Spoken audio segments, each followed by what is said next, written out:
I realized that the failure was the easy part, right? It was the success that terrified me. And I was like, that sounds absurd. Who would be terrified of being successful? And then I thought, okay. And I had to really peel back the layers of that onion. Okay, what's the worst that can happen? Well, roller derby, real talk, and the ADHD snow globe. Today we've got the pleasure of meeting leadership coach and Famiigo CEO Jade Al Mulla. She's half Emirati, half American, and 100% lovable. Welcome to our first ever official episode of Fast Brain Women. And we are joined today by a lovely friend, personal friend of mine and fellow Fast Brain woman, Jade Al Mulla. So welcome to the Fast Brain Women podcast. thank you for having me, ladies. Beware chaos, oversharing, putting things out there, interrupting each other. Absolutely. That might happen. Among many other things, I'm sure. Exactly. So let's start with how you two know each other. Because you said you're friends before. How did you meet? We met playing roller derby. All right. What is roller derby? It is full contact roller skating. That sounds kind of aggressive. I mean, yes, I will have to admit, I think I actually got the first, I was the first one to bleed on the court. Not exactly. Congratulations. What's the medal? Thank you. I am quite proud of that. It was not exactly what I had intended or how I envisioned it to happen, but and not nearly quite as glamorous either. But having not put on roller skates for a number of years, I actually skated too fast during a drill into the fence and face planted the fence effectively, and then my nose was bloody, which was a really, really wonderful battle scar later, but mildly embarrassing because it wasn't actually in the act of playing roller derby. Oh, yeah. I was relieved to hear it wasn't Danny's fault. Yeah, so, no. I mean, we wouldn't be sat here if that was the case, I'm sure. It's kind of my fault because I was the one that brought roller derby to the region. So I used to play in Edinburgh before I moved here. And I don't know, I didn't think that it was going to be something that the Middle East was quite ready for. And then, I don't know, at one point we had like 50 mental feral women turning up to like literally beat each other up on skates. Yeah. And it was almost like a therapy in some way for people, and like very alternative, very different. I think when I mentioned roller derby to you earlier, you were like, yeah, that sounds like that sounds like an interesting one. You are starting to build a reputation of bringing unique therapies to the UAE right now, between the morning sober raves, roller derby. Is there any others I don't know about yet? No, but I'm going to add this to my LinkedIn profile. Definitely. Oh my gosh, you're such a multi-potentialite.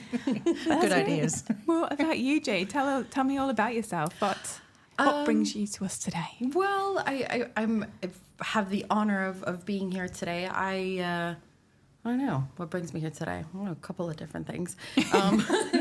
Mostly, I every year I promise myself that I'm going to do one thing that scares me or a few things, and this was definitely on the list. So, Is that hanging out with Danny or the podcast? No, the podcast. Hang out with Danny's fun.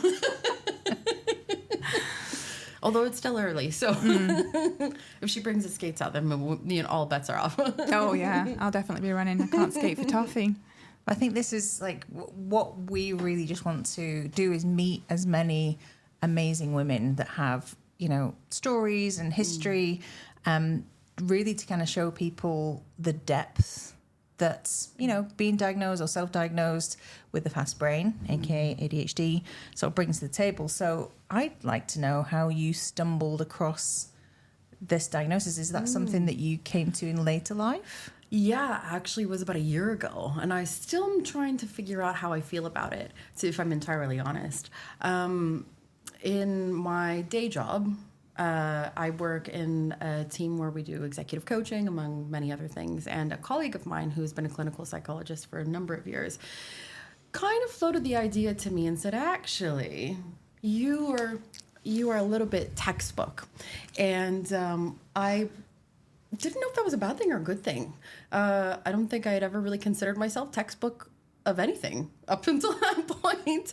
So thinking about it from that perspective, I thought, oh my gosh. But I was very curious. And so I sought support from a psychiatrist to do the test. I said, well, this could go one of two ways. I either do have ADHD or I don't.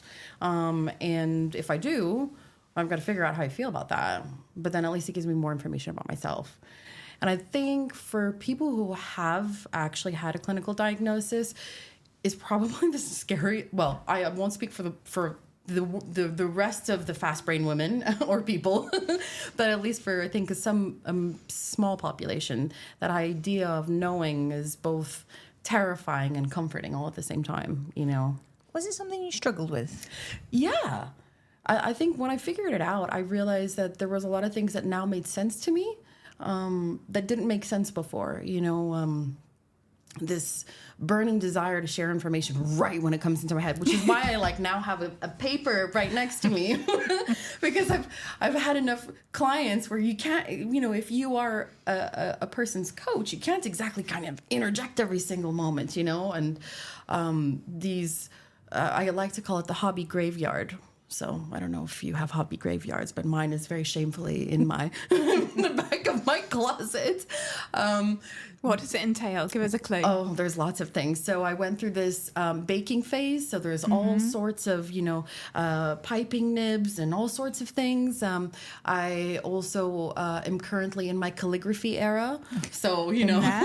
Absolutely. All kind. And I noticed that they're all hobbies that are things that I would do with my nan, you know? And so part of it is, I think, just I quite enjoyed her company, you know? And so it makes me feel a bit comforted to just be reminded of her. But in other ways, I just realized I think like 80-year-old me is already kind of like emerging, you know?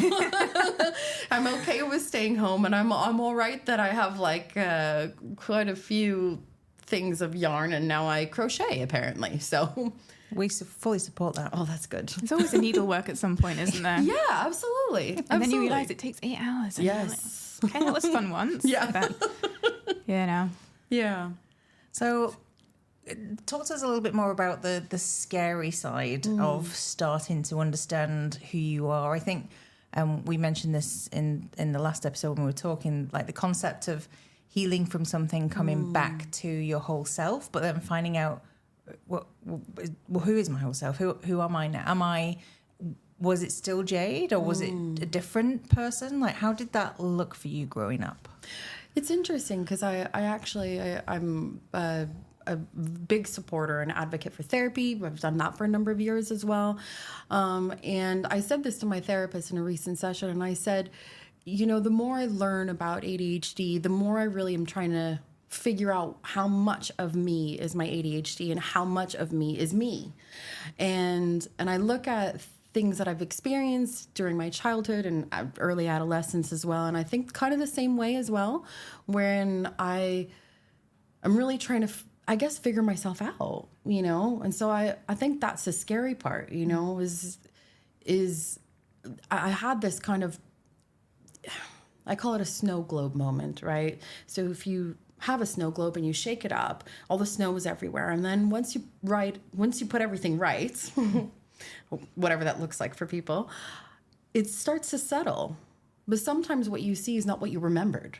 And I'm at that space right now where I'm like, what I'm figuring out is not at all what I had remembered of myself, that image that I created of myself, or the story I told myself of who I was or who I am or who I thought I was going to be.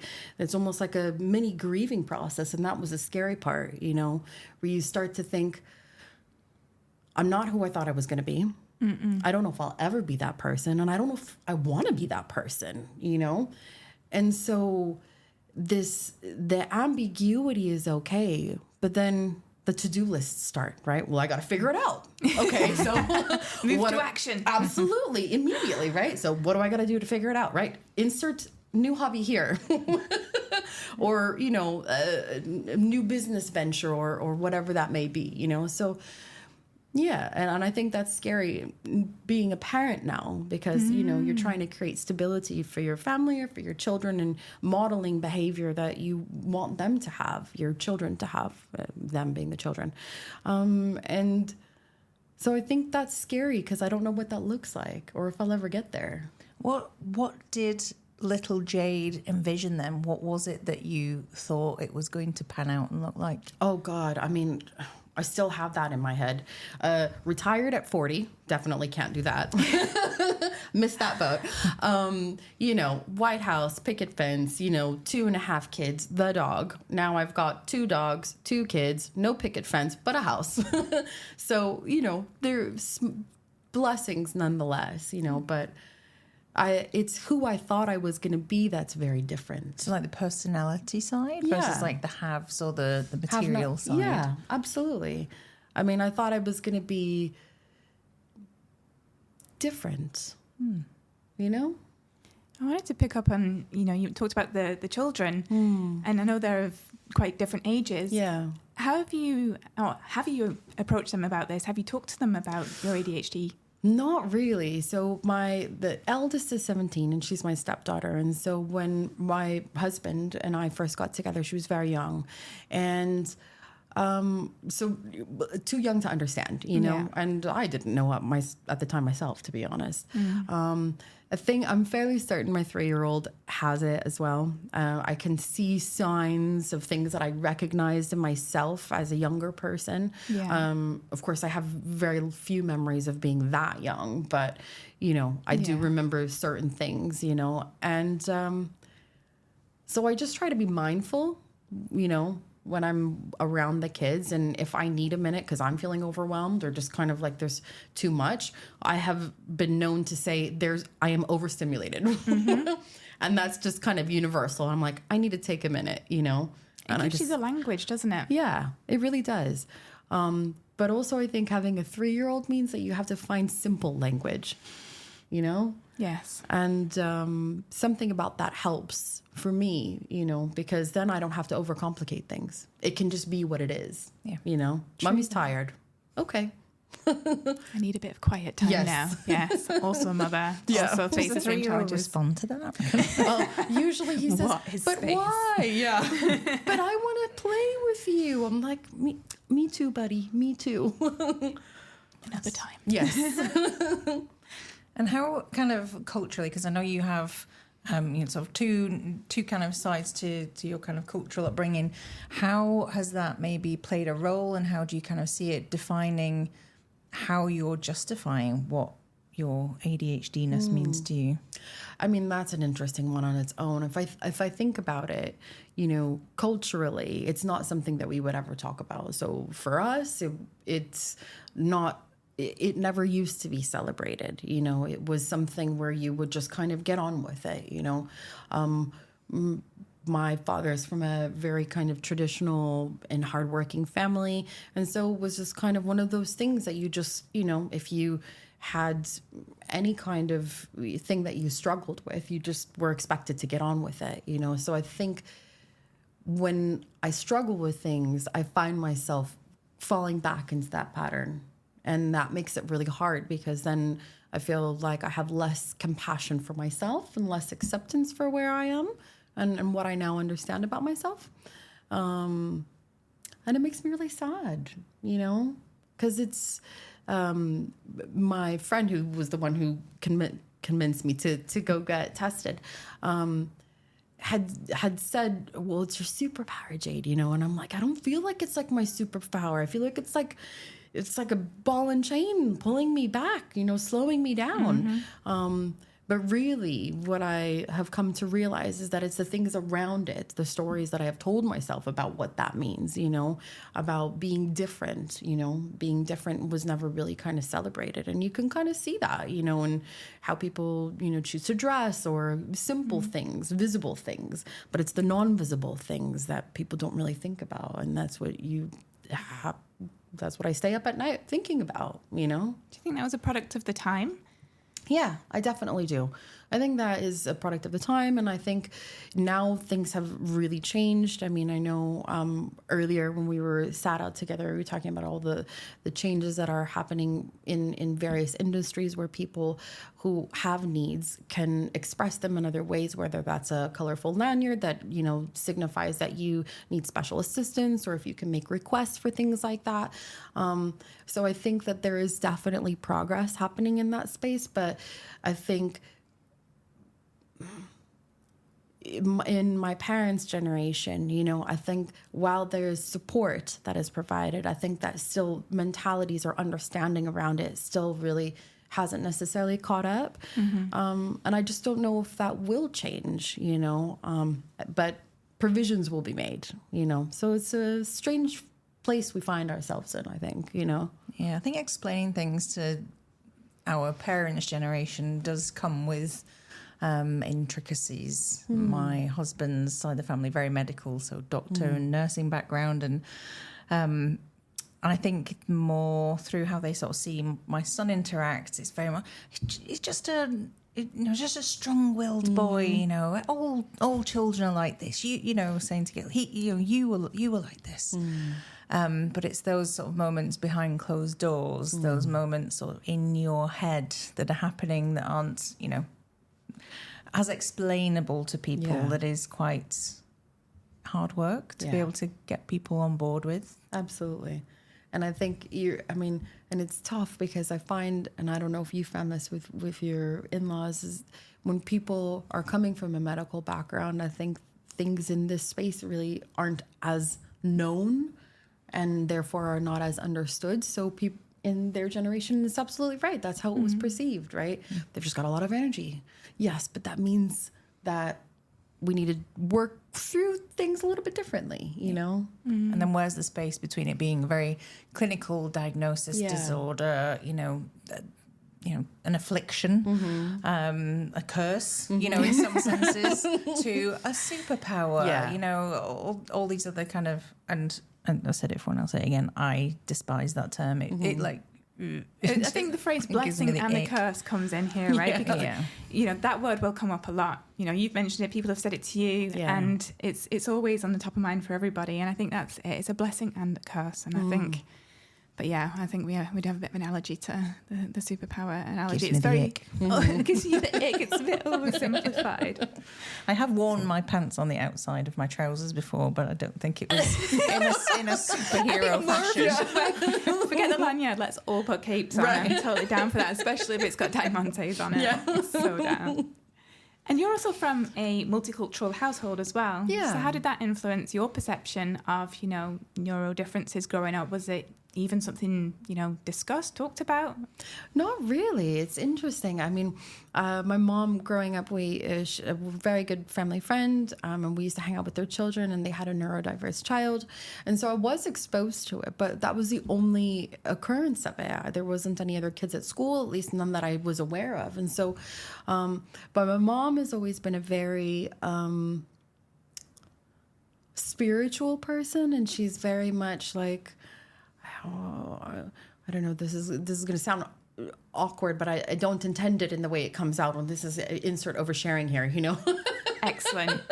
Bring it on. But she reminds me a little bit of like Goldie Hawn in some ways, where she's like very free spirited, and she's very like, you know, into like naturopath, you know, options and things like that, which is wonderful. And I appreciate that now as an adult.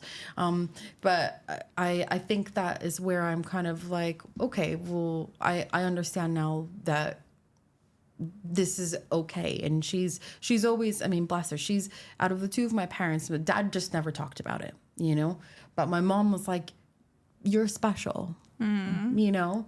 Is she the American one? She is, yeah. Okay, yeah. And she's just kind of, I mean, she's sent me a very long WhatsApp message the other day. I suspect she also has ADHD, undiagnosed, but all the signs. I mean, after I figured it out, I was like, oh yeah, that makes sense. That makes sense now. So I think that's also why, you know, because she identifies that in herself, maybe, I don't know, you know, but I just remember being a kid and we'd do something and then we'd be doing something else and it would always be an adventure, you know, and that was just the way it was, you know. And so I never really, I suppose, thought anything different of it, you know. So from that perspective, I felt like I fit right in, but it was only with her and my family, you know. We're going to take just a quick ADHD-friendly pause. And if you're listening to this while multitasking, then this is most definitely for you, so listen up. The Endel app is honestly my secret weapon to getting things done. It's a sound wellness app that creates these personalized soundscapes designed to help your brain do what it's meant to be doing in that moment. I use it every single day, and whether I'm locking in, focusing, or just wanting to fall asleep at a human hour, it's Endel that gets me there. These guys are such big supporters of the ADHD community, and they're giving you a whole month to try it for free. So you can find the link in the description, or send us a DM wherever on our socials if you can't find it, and we will send it to you.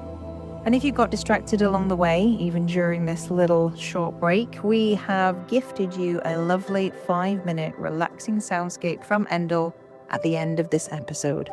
So stick around and enjoy. Do you think that environment then kind of maybe sort of supported the sort of free spirit in you, the like free looseness of kind of fast brain life? You know, because a lot of the time we are a bit of a product of our environment, and you know, even though Dad's strong work ethic and get through it was still there, do you think that duality just provided a bit of cushioning? I do, and I think that when I got my official diagnosis, I think that despite, I think day one I was completely in shock, and then after that I think I cried. And then I told my mom, and she said, I rang her that day, and I said, Mom, I have ADHD. And she's like, that's okay. I do too. And I was like, do you? She's like, I'm pretty sure I do. She's like, I haven't been to the doctor, but, you know, my youngest sister went, and she was also diagnosed. So, medically, then it would make sense, you know, from what I understand. Yeah. Sorry, she said, it just reminded me of a time when I was telling her that I was having like the worst stomach ache, and she's like, well, what have you eaten? And I said, well, a bunch of cheese. And she's like, well, you're lactose intolerant. I was like, thanks, Mom, for telling me, right? So it was kind of one of those moments where I was like, thanks, Mom, for telling me, you know, like helpful information I could have used like maybe in my awkward teen years. Yeah. So, you know. But yeah, it definitely helped, you know, and I think that's part of the reason why her and I have a very similar sense of humor. And so I think that definitely helped me come back out of this there's something wrong with me mode and back into, okay, now I know. What really has changed for me since 2 days ago when I found out? Nothing. I just have more information. Yeah. I think that the parenting, and now obviously we're parents, we get that, right? And how we can advocate within, you know, with other women and for children. I think it's like, it's got to be a little bit of our purpose in there in order to kind of, you know, just keep reminding people and sharing information. There was Celeste Barber. Oh, I who love does her. The sort of comedy skits. There was a clip that came out today with her. I actually get emotional about this because I cried a lot today when I was watching it. Her mum was saying that when Celeste got diagnosed, I think she was like 18, and they were looking at options for medication. Her mum said to the doctor, just as long as it doesn't change her. Oh. Sorry. I've cried a lot today. I'm very hormonal. But I just thought that's like, yes, like we need more people that don't try and clip the wings, and don't try and like dim the spirit. And this is like when I go to my son's school, I'm like if you say something to him in a different way, like more positively, like you're gonna get the best out of him, and as a result it's very helpful. So I think that is our mission, and anybody else's mission watching, join in with us. Just to help people to understand that actually with the right environment and right support, oh my God, yeah, we can thrive. Absolutely. Can you imagine? Oh my God, unstoppable. You talked us before about being scared of success. What does that look like? Because I know that you've got a lot of things cooking in your pot right now. Yeah, which is true to being fast brains. Welcome. Welcome to the podcast. I mean, I 2 years ago now, I started an app. I built an app, and I did it very slowly on the side of my day job, and it started out as a hobby, right? So I was like ticking that, gratification box, this newness box, and I was like, wonderful. I got myself a mentor, I was like, perfect, more new information, give it to me, right? And it has been a very eye-opening ride, to say the least. I had a coaching session of my own, and I was talking about that, and I know we talked about this a little bit earlier, but I realized that the failure was the easy part, right? Because in my mind, when you're used to being so self-critical, it's very easy for you to say, I'm going into this, and the failure almost seems like an expectation of sorts, And it was the success that terrified me. And I was like, that sounds absurd. Who would be terrified of being successful? And then I thought, okay. And I had to really peel back the layers of that onion. Okay, what's the worst that can happen? Well, I'll probably leave my job. Okay, well, what's the worst that can happen out of that? Well, I realized that part of what I really love about being at my job is, I might cry, I'm sorry. We're going to need some tissues. Yeah. We need a tissue sponsor. We can have a branded box. Do they make tissues? We need a tissue sponsor. Yeah. What I really loved about my job is that I'm working in a place that my dad worked, and having lost my father a number of years ago now, it was really kind of a way for me to keep him alive. It's such an incredible feeling to meet a new person and have them say to me, I used to work with your dad and he was amazing. And let me tell you this great story about him. And so it was just this way of just kind of, reminding myself of all of those things that I love about him, And the idea of letting that go was terrifying. Wow. And so the success itself really meant this,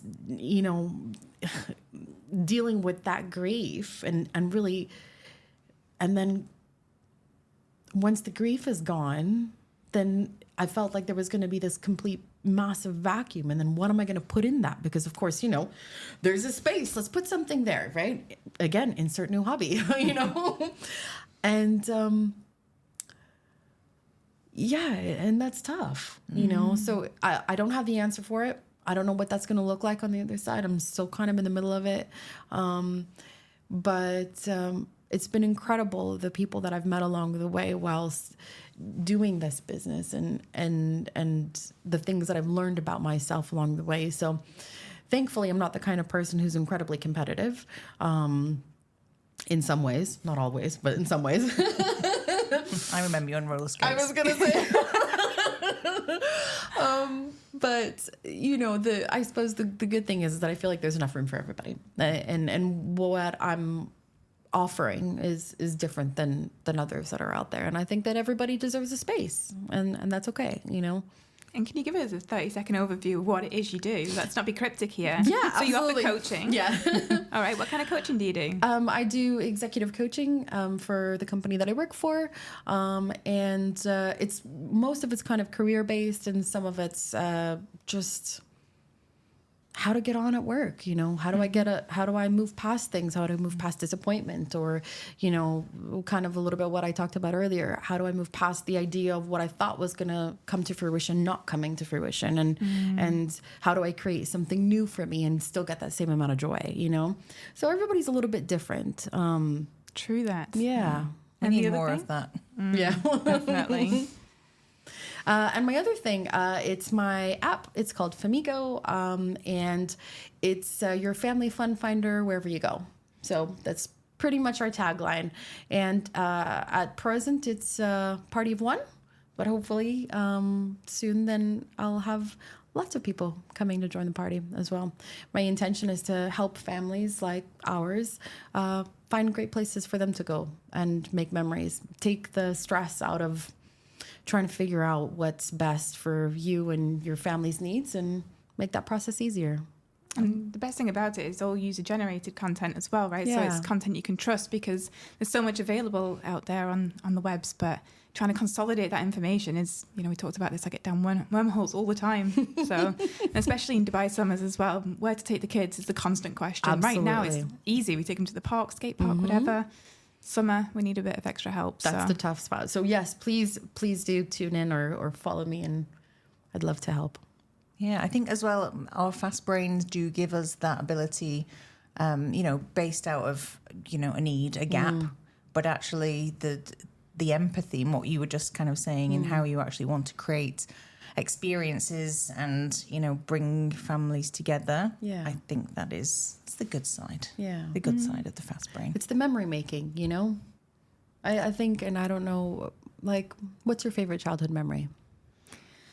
Oh, we tried quick fire questions last week and I completely flipped out. Don't ask me any question. I'm the co-host. I want to say feeding the ducks. Okay. Yeah, down by the park in sunny Bolton. See, there you go. Right? Who were you with? My parents. Yeah. Right? And sometimes it's the simplest things. It is. Danny? Going to the cricket club. So my dad played cricket, and maybe in hindsight I realised that I was like dragged there with him, potentially against his will, but it was his, when the dad's babysitting. And I don't think he actually really, I was kind of looking after myself. But yeah, the people, the cricket match, I miss like that kind of summers. Like I can smell the smells. I love that. I'm allergic to grass, so I used to come out in a rash. I got a sight screen run over my foot once, and I broke all the bones in my feet. So, oh my gosh, you it was a good place, very injury prone. Yes. Yeah. We're always putting ourselves in danger. Yeah. So there's one more topic I really want to cover, and I think it's really important. There's many fantastic things about you, but what's super interesting is that you are half American, half Emirati, and we've discussed that it's not something that's been discussed enough in the Emirati communities. Yeah. What do you see as the conversation around that now, and where do you see it evolving in the next sort of 5 to 10 years? Honestly, I think right now people are starting to talk about it, particularly within my generation. I think that with different government initiatives where people of determination are being highlighted and featured, not only in terms of supporting them, but in terms of how are businesses or organizations better supporting them and creating a space for them as well, being aware of them at every single point of the employee journey, So I think between government initiatives and families just actually talking about it, I see things really changing for future generations where it's not, where I know it's an allergic term, but yes, something akin to a superpower, but yeah. But it's what makes them special and unique, it's something to be celebrated. I think everything that the Middle East does, especially here in the UAE, is that, what is that curve? Fast trajectory. It's like all out. So I've been here for 16 years, and I remember even, the psychiatry clinics on like Beach Road. There, there wasn't psychiatry clinic above. Yeah, they were all a little bit underground, and never really sort of spoken about. And then you look now, and it's a lot more liberated. Yeah. That whole kind of space, which is good. So I suppose you can only think good things are going to kind of come from that. COVID helped. Yeah. Yeah, and the focus on mental health, we talked about the prevalence of mental illnesses such as anxiety and depression and ADHD, and now the UAE is really investing into mental health, which, helps so many people, but yeah, particularly people with neurodivergence who are more prone to these things. So yeah, absolutely.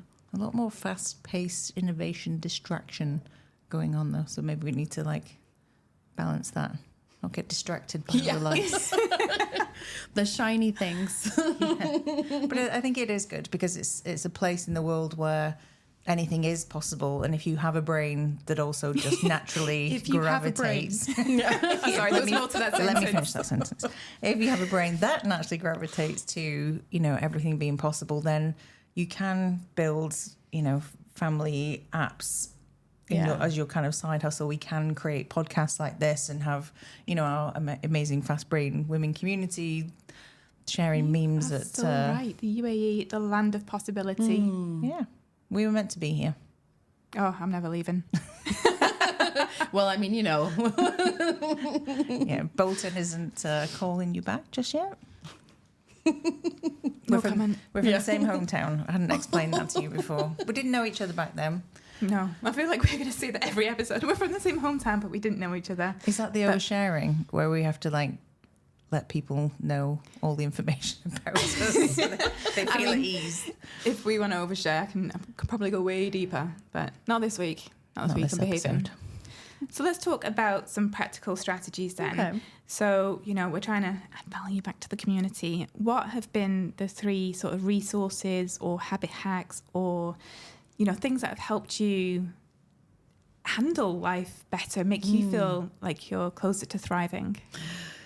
That is a really good question. Well, I'm only a year in, so I mean, I'll maybe if you bring me back this time next year, I'll have a better, longer list.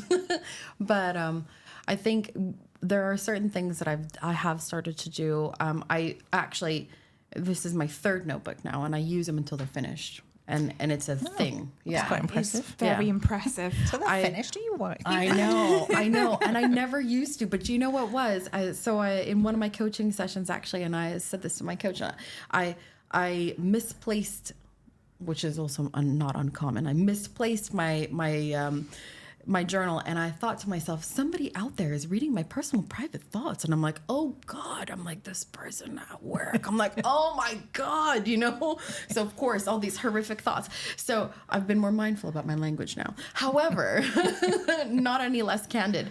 But what I do is I write down for at least 5 minutes a day. Right? First thing in the morning. And I start work at 6 a.m. So I got there for 4:30, and it sounds absolutely mental. Wait, you start work at 6 a.m.? I know, it's crazy, but it's the only way I function because I'm already up. That's a choice then. Absolutely. Okay. Yes. I'm like, these leaders are very demanding. I know. No, it actually is most definitely a choice, but it works perfectly for me because then what that means is I get 5 minutes. And sometimes, most often, I take longer and I do a download. And at the end of the week, what I've started to do is I've started to read what I have written.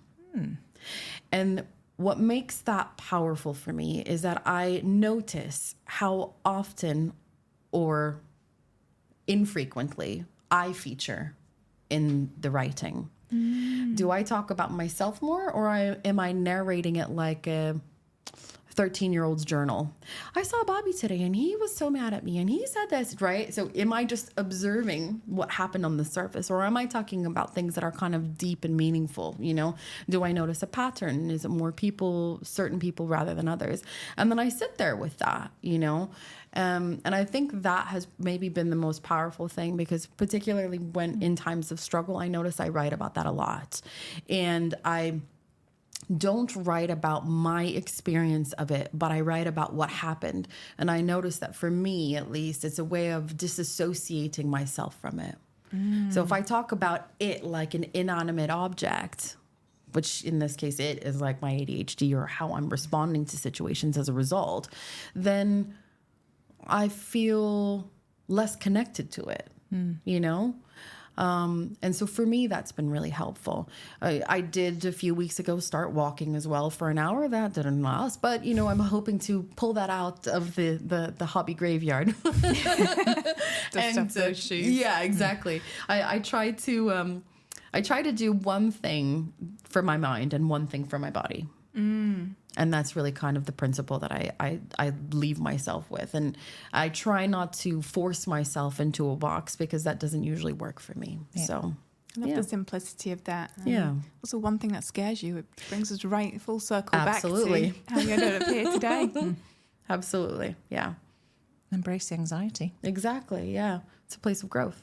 Yeah. Right. When I said to Jade, I was like, hey, this might be last minute, but you fancy joining us? And I could, we're on WhatsApp, right? So there's no tone, but you could definitely, like, between the pauses. The hesitation. Like, I just need to check timing and this. And I was like, okay, I'm just going to let it be. Maybe you might have journaled about it, being like, yeah. I did actually. I was like, I'm terrified. I would read it to you, but there's too many people that might read the rest of it. So, oh my God, I love that. Because I also messaged someone and said, it's last minute. And they're like, well, that's very short notice. And I just said, say yes. yeah. And they did try their best. But yeah, that's one we'll bank for a future week already in the schedule. Got lots of exciting guests coming up. You've been incredible. Thank you. What a wonderful first guest. It's so nice to get to know you. I mean, for me, it's the first time meeting you, and I can just see how full of warmth and excitement and life you are. What a pleasure. Thank you, Danny, for... and thank you, Universe, for bringing crazy roller skating, wild Jade into my life. Any final thoughts you want to leave us in the audience with today?